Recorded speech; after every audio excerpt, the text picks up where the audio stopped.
Bismillahirrahmanirrahim. Assalamualaikum warahmatullahi wabarakatuh. Alhamdulillahirabbil alamin. Assalatu wassalamu ala Rasulillah wa ala alihi wa sahbihi wa mawala.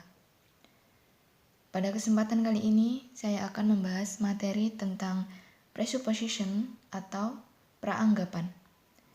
Namun sebelumnya saya akan memperkenalkan diri.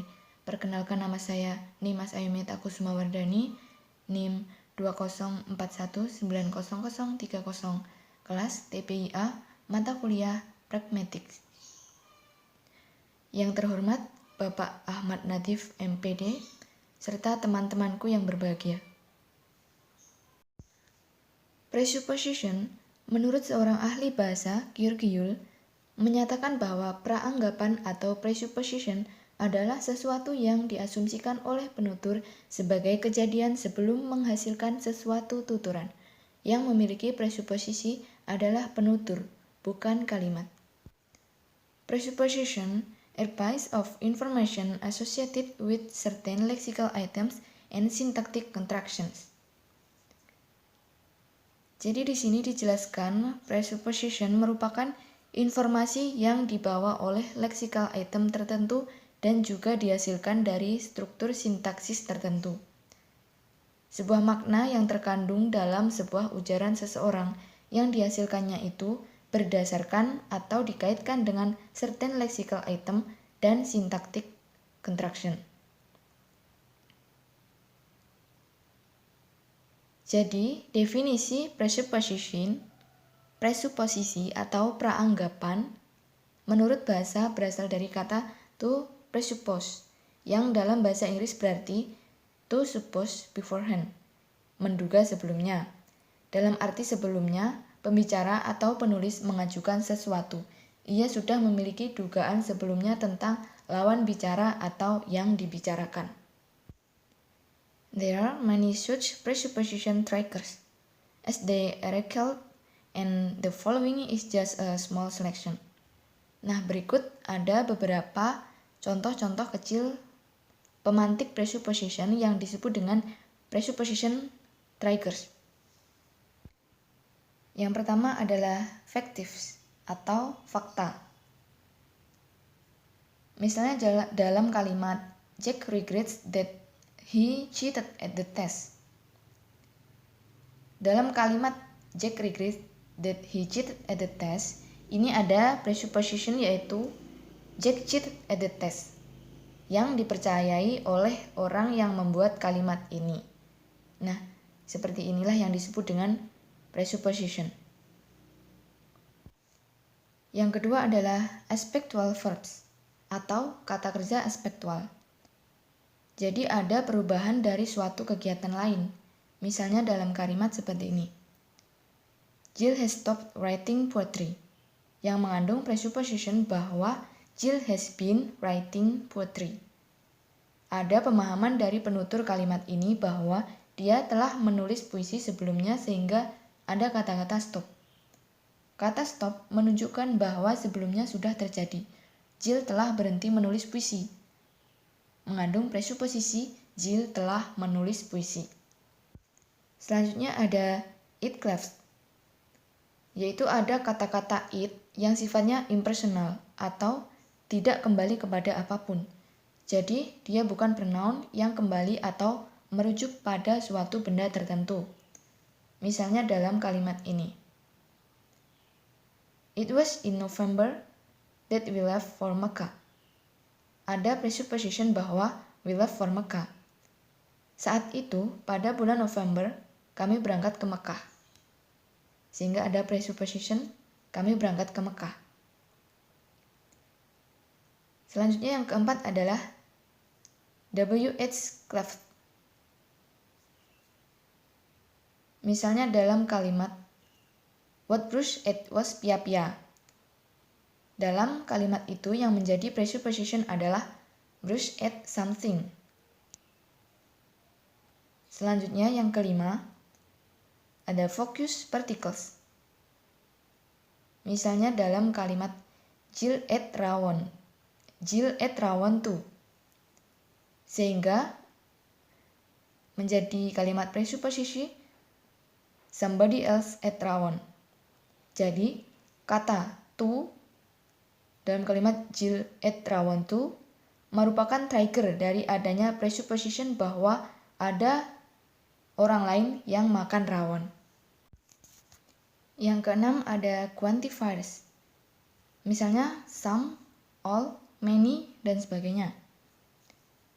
Misalnya dalam kalimat seperti ini. Jill spoke with all the applicants. All adalah quantifiers. Ada presupposition bahwa di sana ada para applicants yang jumlahnya lebih dari satu. Jadi quantifier merupakan salah satu trigger yang bisa memantik adanya presupposition. Jadi dalam kalimat Jill spoke with all the applicants menjadi presupposisi there were applicants. Yang ketujuh ada definites. Misalnya dalam kalimat the pizzeria in Madiun is closed on Sundays. The menunjukkan bahwa bendanya itu definite atau sudah pasti. Dan kalimat ini presupposes there is a pizzeria in Madiun. Yang kedelapan ada iterative, yaitu kata yang menunjukkan adanya pengulangan. Misalnya dalam kalimat John returned to Cambridge. John kembali ke Cambridge. Kalimat ini presupposes John was in Cambridge before. John berada di Cambridge sebelumnya. Dan yang terakhir ada temporal clause atau klausa sementara. Misalnya dalam kalimat after Ayu finished her S1 degree, she married Ahmad. Setelah Ayu menyelesaikan gelar S1, dia menikah dengan Ahmad. Sehingga kalimat ini presupposes she finished her S1 degree. Dia menyelesaikan gelar S1-nya. Selanjutnya ada properties of presupposition atau sifat-sifat yang ada pada presupposisi. Di sini ada 3 properties. Yang pertama adalah constancy under negation, keteguhan di bawah negasi. Yang kedua ada divisibility atau kelayakan. Dan yang terakhir ada the projection problem atau masalah proyeksi. Constancy under negation maksudnya adalah meskipun kalimat itu diubah menjadi negatif, tetap saja prepositionnya ini sama. Jadi yang dinamakan preposition itu adalah kalimat baik positif atau negatif, tetap saja prepositionnya tidak akan berubah. Jadi dalam presupposition peraturannya itu seperti ini. An utterance of a sentence S presupposes a preposition P if and only if A. If S is true, then P is true. B. If S is false, then P is still true. Yang pertama, contohnya, the pizzeria in Madiun is closed on Sundays. Kalimat positif. Jika menjadi negatif, the pizzeria in Madiun is not closed on Sundays.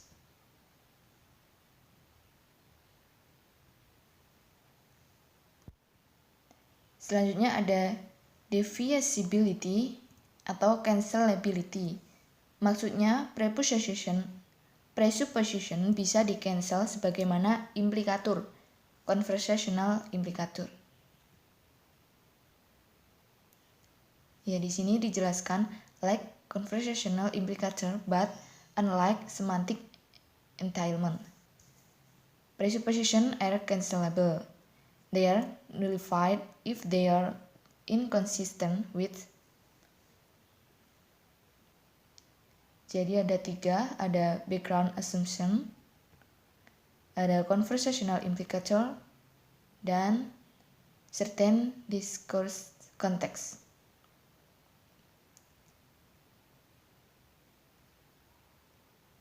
Jadi ada 3 hal yang menjadi sebuah presupposition bisa dibatalkan, yaitu ketika presuppositionnya itu bertentangan atau tidak konsisten dengan ketiga hal tersebut.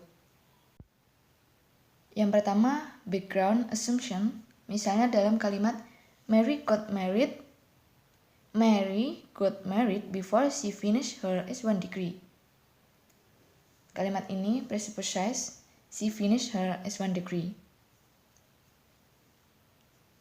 Sedangkan kalimat kedua, Mary died before she finished her S1 degree, yang menjadi she finished her S1 degree.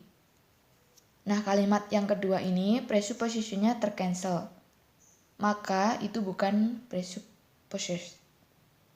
Karena seseorang yang sudah died tidak mungkin bisa melakukan sesuatu. Yang kedua, conversational implicator. Misalnya dalam kalimat, if John is organizing a steak night, Mary will be angry that he is doing so. Bisa tercancel dengan kalimat yang pertama, perhaps John is organizing a steak night, perhaps he isn't. Dan yang kedua, John is organizing a steak night. Selanjutnya ada certain discourse context atau konteks wacana tertentu. Konteks ini betul-betul menentukan apakah presupposition itu bisa terus berlangsung atau harus di-cancel. Misalnya dalam kalimat ini, there is no king of France, therefore the king of France isn't bald. Penulis meyakini bahwa Raja Prancis itu botak, sedangkan sebenarnya Raja Prancis itu tidak ada. Jadi kalimat itu tercancel. There is king of France. Selanjutnya, the projection problem atau persoalan atau masalah terkait dengan presupposition ketika kalimat yang mengandung presupposition itu berubah dari simple menjadi compound atau kompleks.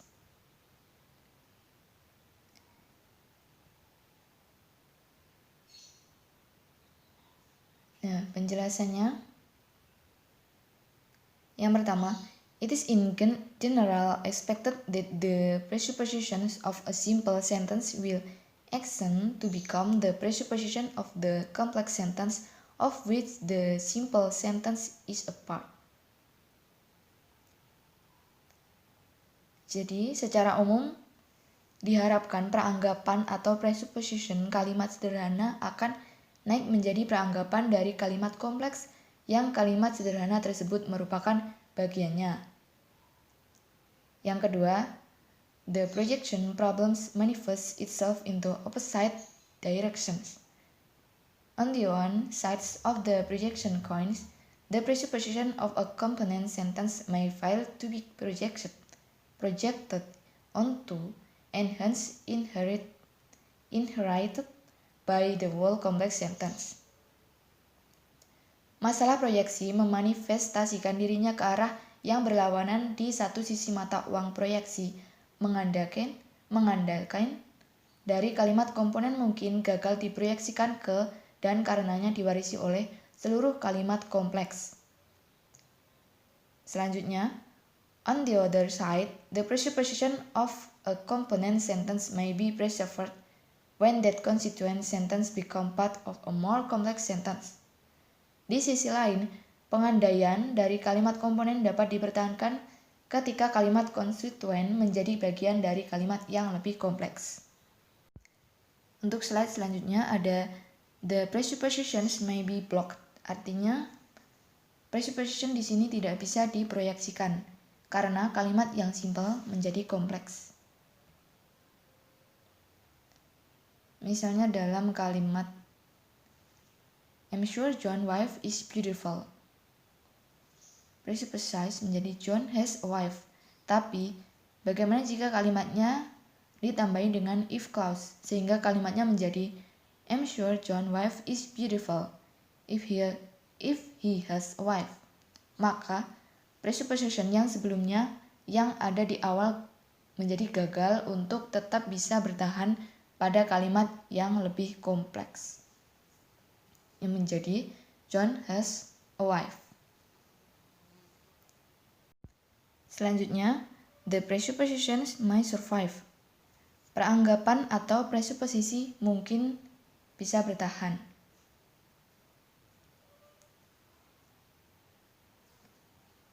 Ada saat-saat tertentu di mana kalimat yang menjadi kompleks tetapi kalimat presupposition tersebut masih bisa bertahan.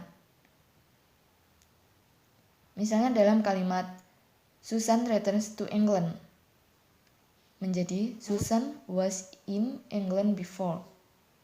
Susan kembali ke Inggris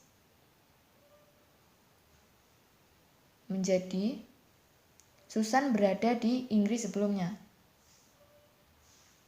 Karena itu benar-benar terjadi dan masuk akal. Untuk kalimat selanjutnya ada if Susan return to England, she will be arrested. Yang menjadi Susan was in England before. Selanjutnya, either Susan return to England or she will flee to Spain menjadi Susan was in England before. Dan yang terakhir ada if Susan missed her home, she will return to England. Yang menjadi Susan was in England before. Jika Susan merindukan rumahnya, dia akan kembali ke Inggris. Jadi, Susan berada di Inggris sebelumnya. Okay, enough about the material today. Semoga membantu. Saya mohon maaf apabila ada kesalahan. Akhiran, bila taufiq wal hidayah, waridho wal inayah. Wassalamualaikum warahmatullahi wabarakatuh.